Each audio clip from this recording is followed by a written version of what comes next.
नमस्ते प्यारे विद्यार्थियों, मेरे ऑनलाइन यूट्यूब चैनल पे आपका हार्दिक स्वागत।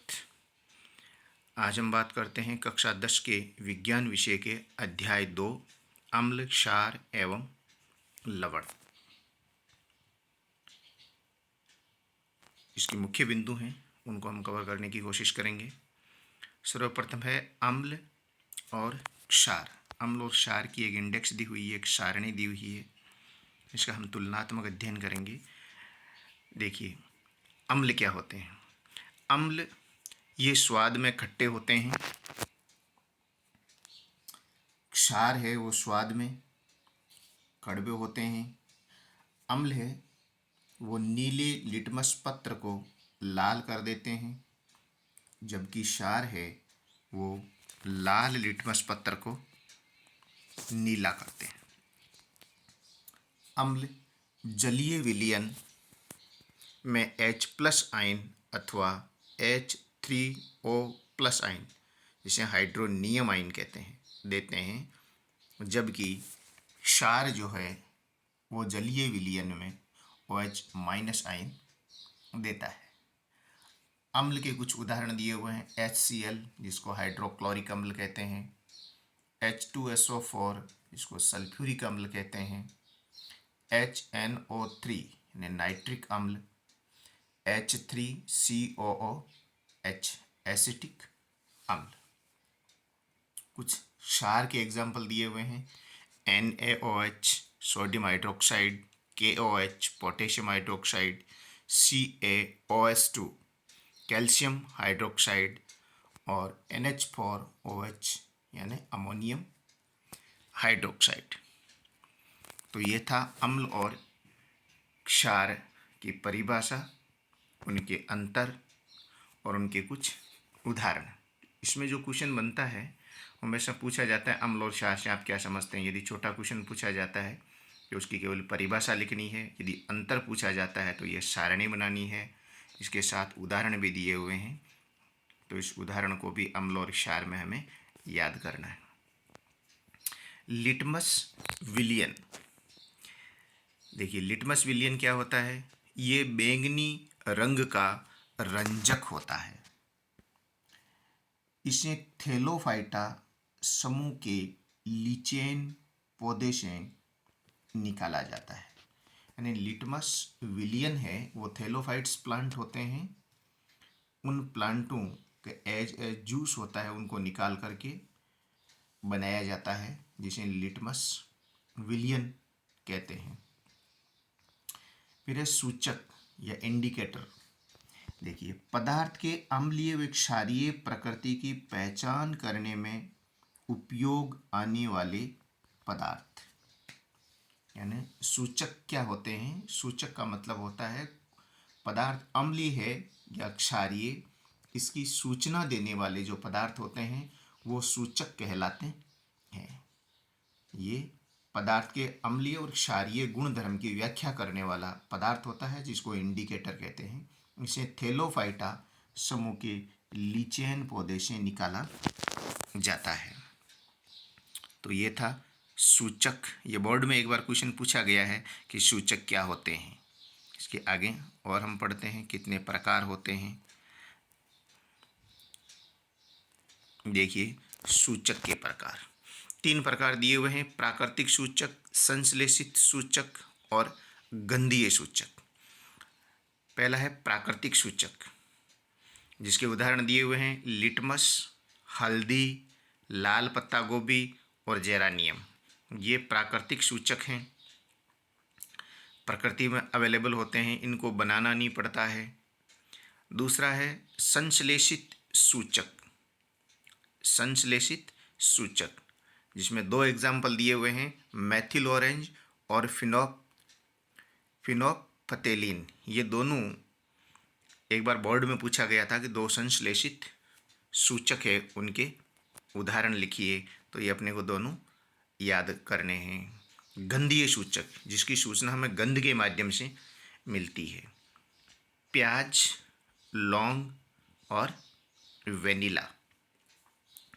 तो ये 3 प्रकार के सूचक होते हैं और तीनों के एग्जाम्पल्स दिए हुए हैं। प्राकृतिक सूचक, संश्लेषित सूचक और गंधीय सूचक है। नेक्स्ट है अम्ल एवं क्षारक का धातु के साथ अभिक्रिया, यानी अम्ल और क्षारक है वो धातु के साथ अभिक्रिया करते हैं तो क्या बनता है। अम्ल जब धातु के साथ अभिक्रिया करता है तो लवण और हाइड्रोजन गैस बनती है, जैसे HCl। HCl एक अम्ल है जिसको Zn के साथ अभिक्रिया करवाई जाती है तो ZnCl2 बनता है जो एक अम्ल है, और H2 गैस है वो बनती है।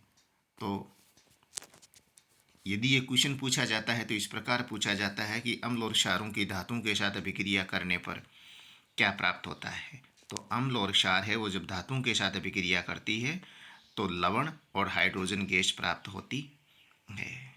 नेक्स्ट इसका एग्जाम्पल है NaOH क्षार के साथ। क्षार के साथ जब Zn अभिक्रिया करता है तो Na2ZnO2 लवण बनता है, जिसे सोडियम जिंकेट कहते हैं।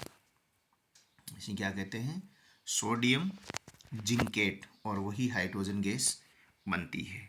तो धातु की अम्ल और क्षार से अभिक्रिया करवाई जाती है तो हाइड्रोजन गैस बनती है, साथ में लवण बनता है। ये चीज़ हमें इसमें याद करनी है। नेक्स्ट है अम्ल की धातु कार्बोनेट तथा धातु हाइड्रोजन कार्बोनेट के साथ अभिक्रिया, यानी अम्ल की हम धातु कार्बोनेट और धातु हाइड्रोजन कार्बोनेट के साथ जब क्रिया करवाते हैं तो लवण बनता है और कार्बन डाइऑक्साइड गैस और जल बनता है। एक तो लवण और कौन सी गैस बनती है, कार्बन डाइऑक्साइड गैस बनती है, जबकि ऊपर वाले में हमने देखा था कि हाइड्रोजन गैस बनती है।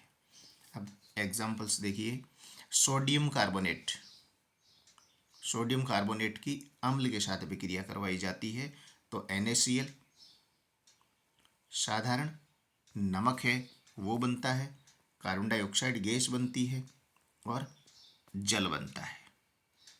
यानी सोडियम कार्बोनेट की अम्ल के साथ अभिक्रिया करवाने पर लवण, कार्बन डाइऑक्साइड और जल बनता है। नेक्स्ट है धातु बाइकार्बोनेट, यानी सोडियम बाइकार्बोनेट, या इसे सोडियम हाइड्रोजन कार्बोनेट कहते हैं, की अभिक्रिया HCl से करवाई जाती है तो NaCl लवण, CO2 कार्बन डाइऑक्साइड गैस और जल बनता है।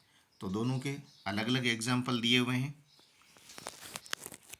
सोडियम कार्बोनेट के और सोडियम हाइड्रोजन कार्बोनेट के। तो दोनों ही स्थितियों के अंदर लवण बनता है, कार्बन डाइऑक्साइड गैस बनती है और जल बनता है। नेक्स्ट, बुझे हुए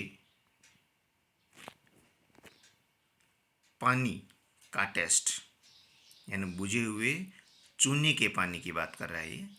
देखिए, कार्बन डाइऑक्साइड का चूने के पानी से प्रवाहित करने पर पानी दूधिया हो जाता है। कि कार्बन डाइऑक्साइड को चूने के पानी से प्रवाहित करने पर पानी दूधिया हो जाता है। कैल्शियम हाइड्रोक्साइड को कार्बन डाइऑक्साइड से क्रिया करवाई जाती है, यानी चूने का जो पानी है उस चूने के पानी में कार्बन डाइऑक्साइड गैस जब प्रवाहित की जाती है तो पानी दूधिया हो जाता है, यानी कैल्शियम कार्बोनेट बन जाता है। कैल्शियम हाइड्रोक्साइड से कार्बन डाइऑक्साइड की जब अभिक्रिया करवाई जाती है तो वो कैल्शियम कार्बोनेट बनता है।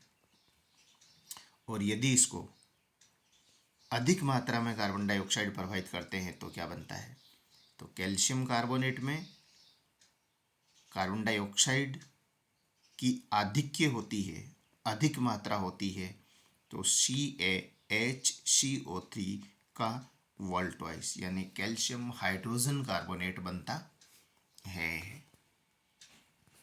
अब हम बात करते हैं उदासीनीकरण अभिक्रिया।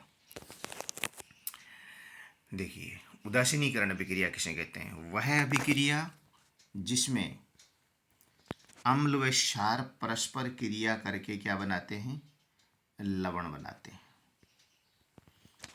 यानी अम्ल और क्षार आपस में क्रिया करके लवण और जल जो बनता है, इस अभिक्रिया को उदासीनीकरण अभिक्रिया कहते हैं।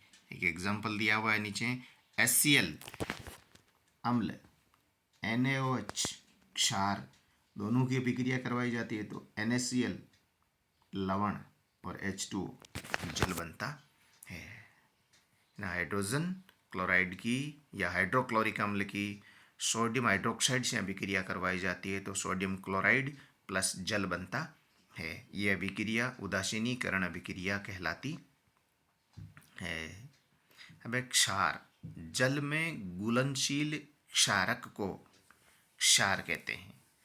यानी इनको बारीकी से समझना जरूरी है कि क्षार और क्षारक एक नहीं है, अलग अलग चीज़ है दोनों।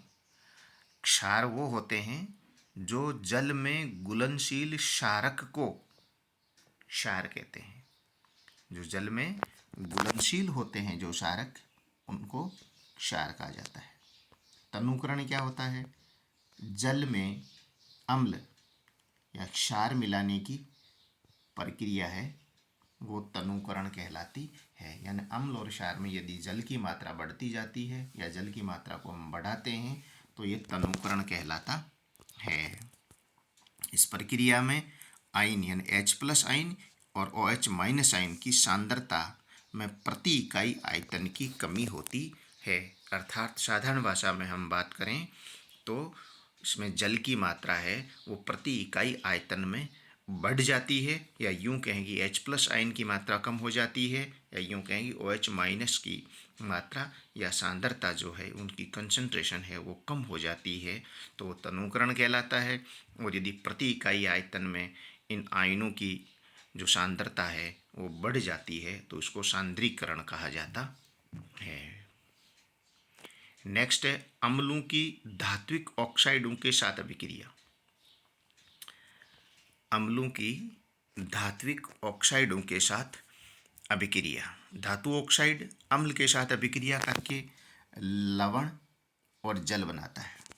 धातु ऑक्साइड को क्षारीय ऑक्साइड भी कहा जाता है। यानी धातु ऑक्साइड जो होते हैं वो क्षारीय प्रकृति के होते हैं, इसीलिए इनको क्षारीय ऑक्साइड कहा जाता है। कॉपर ऑक्साइड CuO, ये एक धातु का ऑक्साइड है। इसको HCl हाइड्रोक्लोरिक अम्ल के साथ अभिक्रिया करवाई जाती है तो CuCl2 कॉपर क्लोराइड बनता है और जल बनता है।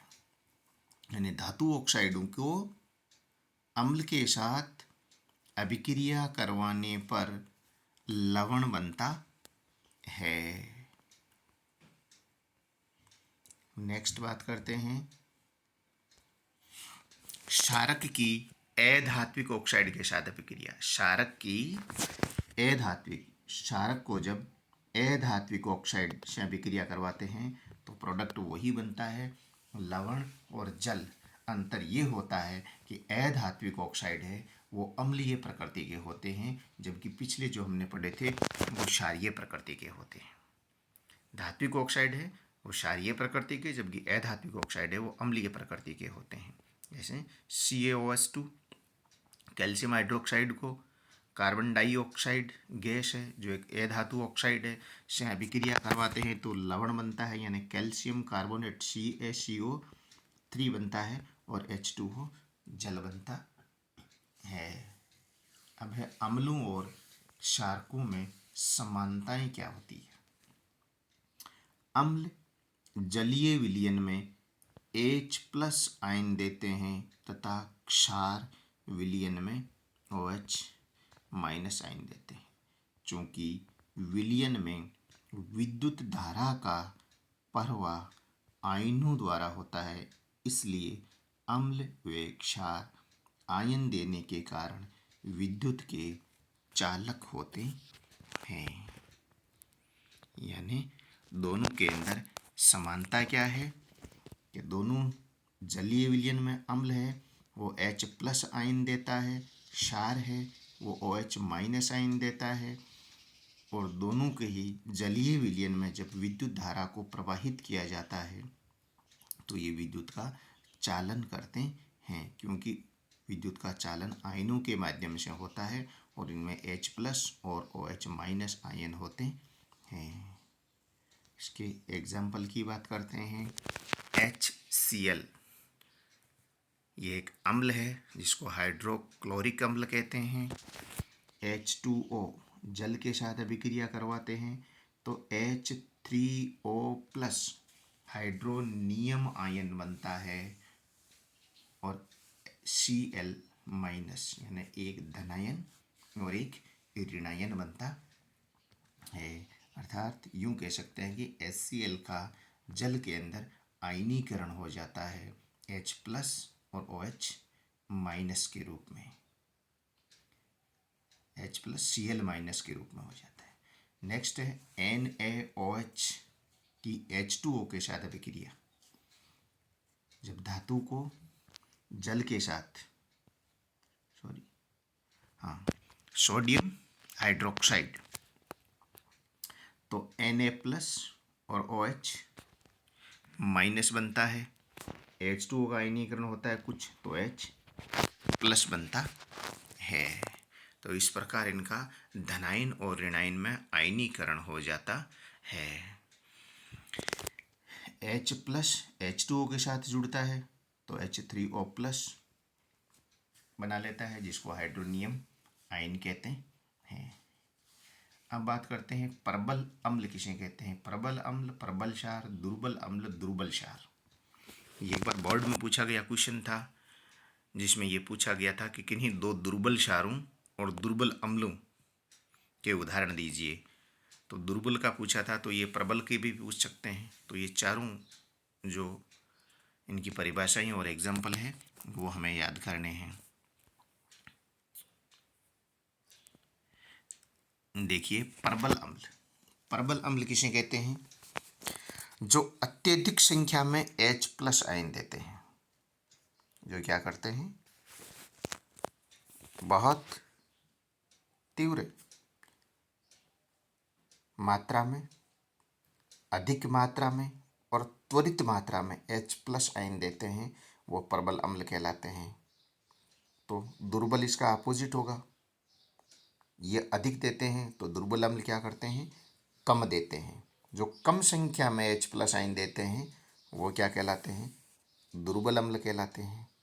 प्रबल अम्ल के उदाहरण HCl, H2SO4 और HNO3 है। जबकि दुर्बल अम्ल है वो H3COOH एसिटिक अम्ल है। इसी प्रकार बात करते हैं प्रबल क्षार और दुर्बल क्षार की। जो अधिक संख्या में OH- आयन देते हैं, अधिक संख्या में OH- आयन देते हैं वो प्रबल, और कम संख्या में देते हैं वो दुर्बल। प्रबल का उदाहरण NaOH और KOH है, जबकि दुर्बल में NH4OH, ammonium hydroxide, calcium hydroxide और मैग्नीशियम हाइड्रोक्साइड। मैग्नीशियम हाइड्रोक्साइड काफ़ी इम्पोर्टेंट दुर्बल क्षार है, जिसको मिल्क ऑफ मैग्नीशिया कहते हैं, और पेट की एसिडिटी या अति अम्लता को दूर करने के लिए इसको विलियन बना करके पिया जाता है, जिससे अम्लता कम होती है, क्षारीयता बढ़ती है, जिससे पेट दर्द है वो कम हो जाता है। इसलिए MgOH को मिल्क ऑफ मैग्नीशिया कहा जाता है। तो ये थे प्रबल अम्ल, दुर्बल अम्ल, प्रबल क्षार और दुर्बल क्षार। अब थोड़ी सी बात करते हैं pH स्केल। देखिए pH स्केल क्या है। ये संख्या के रूप में किसी विलयन का अम्लीय व क्षारीय गुण है वो दर्शाता है। एक बार ये क्वेश्चन है, बोर्ड में पूछा गया था, pH स्केल क्या है? pH स्केल क्या है? तो इसमें हमें केवल इतना लिखना था कि ये वो स्केल होती है जो अम्लीय और क्षारीय गुणों को दर्शाती है। ये वो स्केल होती है जो किसी विलयन के अम्लीय और क्षारीय गुणों को दर्शाती है, वो पीएच स्केल कहलाती है। ये विलयन में H+ और OH- आयन की सांद्रता दर्शाता है। इसका मान 0 से 14 तक होता है। ये एक पीएच स्केल है जिसका यदि मान 7 है तो वो उदासीन है। 7 से जैसे जैसे हम 0 की तरफ बढ़ते जाते हैं, 6, 5, 4, 3, 2, 1, 0, तो वैसे वैसे है इसकी अम्लता इस साइड है वो बढ़ती जाती है और इस साइड है उनकी क्षारीयता बढ़ती जाती है। 7 से 8 है वो अधिक क्षारीय है, 8 से 9 है वो अधिक क्षारीय है, 9 से 10 अधिक क्षारीय है, 10 से 11 अधिक क्षारीय है, 12 उससे अधिक, 13 उससे अधिक और 14 अधिकतम क्षारीय गुण प्रदर्शित करता है। जबकि अम्लीय में थोड़ा सा अपोजिट है। 6 है वो अम्लीय है, 5 है वो उससे अधिक अम्लीय है, 4 है वो उससे अधिक अम्लीय है। यानी संख्यात्मक मान कम होता जाता है और अम्ल की जो अम्ल का जो गुण है वो बढ़ता जाता है। तो ये पीएच स्केल होती है जो जिसमें 0 है वो उदासीन होता है, न अम्लीय होता है, न क्षारीय गुण को बताता है। 0 से लगाकर 14 तक इसकी संख्या होती है और ये अम्लीय और क्षारीय गुणों को प्रदर्शित करता है। अब देखिए एक सारणी दी हुई है जिसमें कुछ पदार्थों की पीएच दी हुई है। ये भी परीक्षा की दृष्टिकोण से काफ़ी इम्पोर्टेंट है। ये जो सारणी दी हुई है इनमें से किसी एक एग्जाम्पल का पीएच है वो पूछा जा सकता है। जठर रस का पीएच 1.2, नींबू के रस का पीएच 2.2, ताज़ा दूध का पीएच 6.0, ये 6, ये सभी 7 से कम है। इसका मतलब ये क्या है, ये अम्ल है। ये सभी क्या है, 7 से कम है इनका मान, इसीलिए ये क्या है, अम्ल है। शुद्ध जल, इसका पीएच कितना है, 7, इसका मतलब ये क्या है, उदासीन। ये क्या है, उदासीन। अब 7 से अधिक जितने भी हैं, 7.4 रक्त, 10 milk of magnesia, 14 sodium hydroxide, शरीर की पीएच परास 7 से लगाकर 7.8, ये सभी 7 से अधिक हैं। तो ये क्या है, ये सभी क्षारीय गुण प्रदर्शित करने वाले होते हैं। ये बेस है सभी और वो एसिड है सभी। तो इस सारणी को हमें अच्छी तरह से याद करना है और इनके पीएच का मान भी है वो हमें याद करना है कि किसका पीएच का मान कितना है। उसी के आधार पर हम ये भी याद कर लेंगे कि ये अम्लीय प्रकृति का है या क्षारीय प्रकृति का।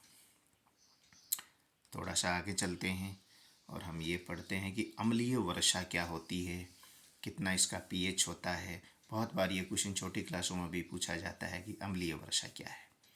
जब वर्षा के जल की पीएच 5.6 से कम हो, तो 5.6 है वो किस श्रेणी में आएगा, अम्ल या क्षार। 7 से कम, ये 7 से कम है तो कौन सी प्रकृति होगी, एसिडिक प्रकृति होगी, अम्लीय प्रकृति होगी।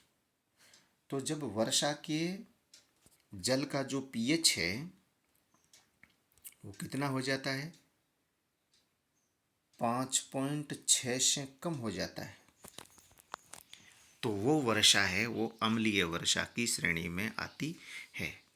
यानी वर्षा का जल जब वातावरण के अंदर बूंद के रूप में या वाष्प के रूप में प्रवेश करता है, वहाँ से लगाकर जब ये ज़मीन पर बहता है वहाँ तक यदि इसमें अम्ल है वो डाइल्यूट हो जाते हैं, घुल जाते हैं और घुल कर के इसका पीएच है वो 7 से घटाते घटाते 5.6 से नीचे लेकर आ जाते हैं, तो तो वो जो जल है वो पौधों के लिए, एक जीवित कोशिका के लिए नुकसानदायक हो जाता है और उस वर्षा को हम अम्लीय वर्षा कहते हैं।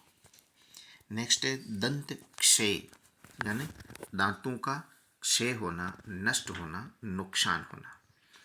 जब मुंह के पीएच का मान 5.5 से कम हो, हमारे मुंह का जो पीएच है वो 5.5 से कम हो जाता है, तो हमारे मुंह की जो लार होती है वो हमारे दांतों को लार में घोलना शुरू कर देती है और धीरे धीरे हमारे दांत कमज़ोर होते जाते हैं और अंततः वो नष्ट हो जाते हैं, टूट जाते हैं। उस समय हमें डॉक्टर की सलाह के अनुसार कुछ मेडिसिन्स लेनी चाहिए जिससे मुंह के पीएच का मान है वो 5.5 से अधिक बढ़ाया जा सके, ताकि दंत क्षय, दांतों का नुकसान ना हो।